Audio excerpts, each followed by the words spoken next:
As far as the noise track on the Bell Witch record went, we just set up 5 amps, I think, and just cranked them up, put a bunch of pedals that I'd never used before out, and the engineer Billy Anderson hit record and played back everything that we had laid down track-wise so far.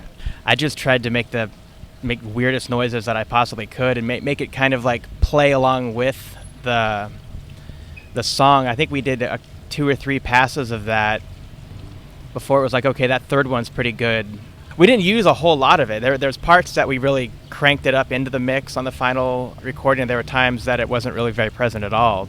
I think the idea was just to kind of see what could come out of it and how does that maybe bring out things that weren't highlighted before or properly in the limelight to begin with. And I think it did a good job of that. I'm really glad we did it. I'll probably try to do it on every record I ever do going forward.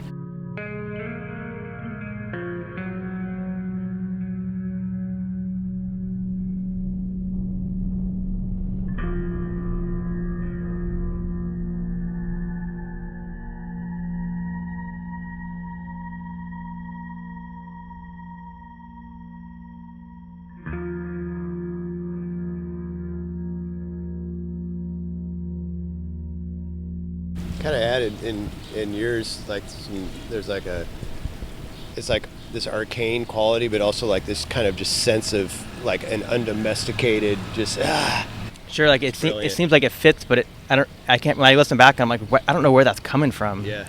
Like I know where it's coming from because I made it, but it sounds like you don't know where it's coming from. Yeah. We knew that we had a big thing that we were going to do at the end of Our Raw Heart, but we'd yet really to like figure it out.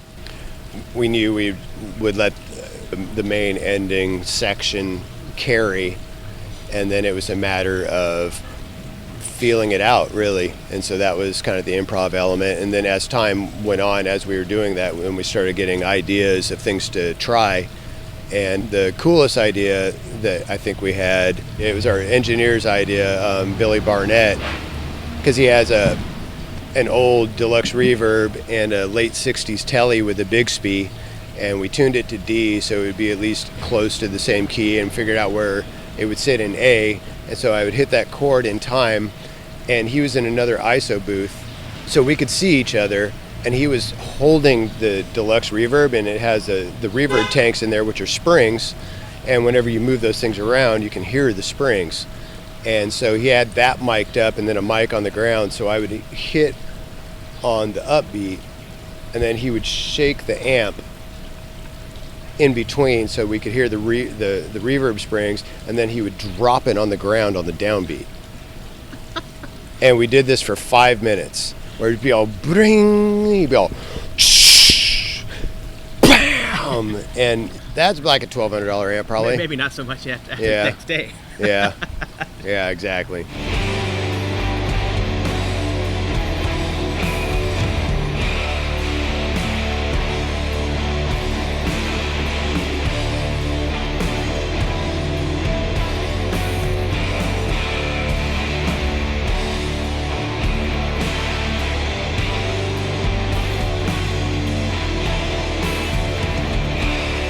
And then the other thing that we did is we used Singing Bowl, and we recorded a Singing Bowl at 33, and then we also recorded a Singing Bowl at 15 IPS, and then played it back at regular speed so it pitched up.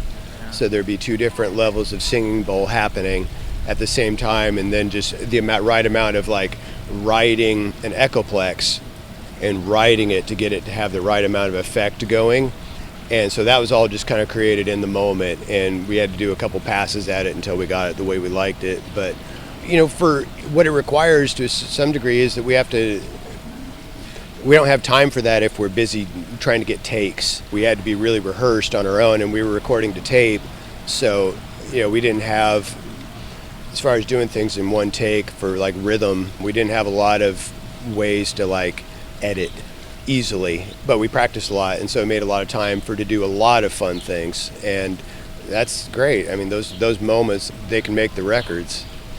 Did you do that on a lot of the other records as well? I mean, like maybe different, but Yes, more than no. Yeah, Yeah, there's definitely always ideas and spaghetti being thrown at the wall and Sure. see what's stuck. That's But the fun stuff. it is, absolutely. Or when you get in the studio and realize that your entire vocal idea really doesn't work, and then you have to rewrite everything, but for the better. So yeah, that happened. That's cool. In the studio where we did the drum tracks, the Billy Barnett, his first studio he had in 1970, and so he's been slowly accumulating gear over decades and things that are very exorbitant now. It's not like they were cheap then, but they weren't as rarefied. And so like on the drum set, there was, I mean, I think he had like $50,000 worth of microphones on the drum set. 2 microphones of which accounted for 30, but one of the microphones that we used quite a bit, he calls the Sprado mic, and it's just this old Sony microphone from the 40s or 50s when you would buy like your home recording, 2-track reel to reel, and it came with a little piece of crap microphone from Sony, which actually really wasn't a piece of crap at all, but it's kind of a piece of crap. But we had that on the drum set too, and we used it a lot. So Just to give it that extra weird texture. yeah, it was the kind of thing that like you put it in there and go, oh, that's interesting. You hear it by yourself, you're like, oh, I'm not sure, and then you take it out of the mix and go, oh, we got to put that back in there. And maybe even like some parts that's like higher than others in the mixer stuff. Yeah, that's fun stuff. Yeah, we end up favoring that microphone on a number of occasions. So really, it's, you can have a bunch of fancy stuff, and certainly that's fun. But there's a lot of cool tricks to be had with janky gear. And we've already decided on our next one, we're going to start accumulating noise samples and weird things before we're even recording. It's like field recording, just walking around. Yep. Start getting a noise brewery. Yeah, that's a lot of fun just to do throughout the day anyway. Yep. Like, I'm just like thinking about the noises that these mics are picking up.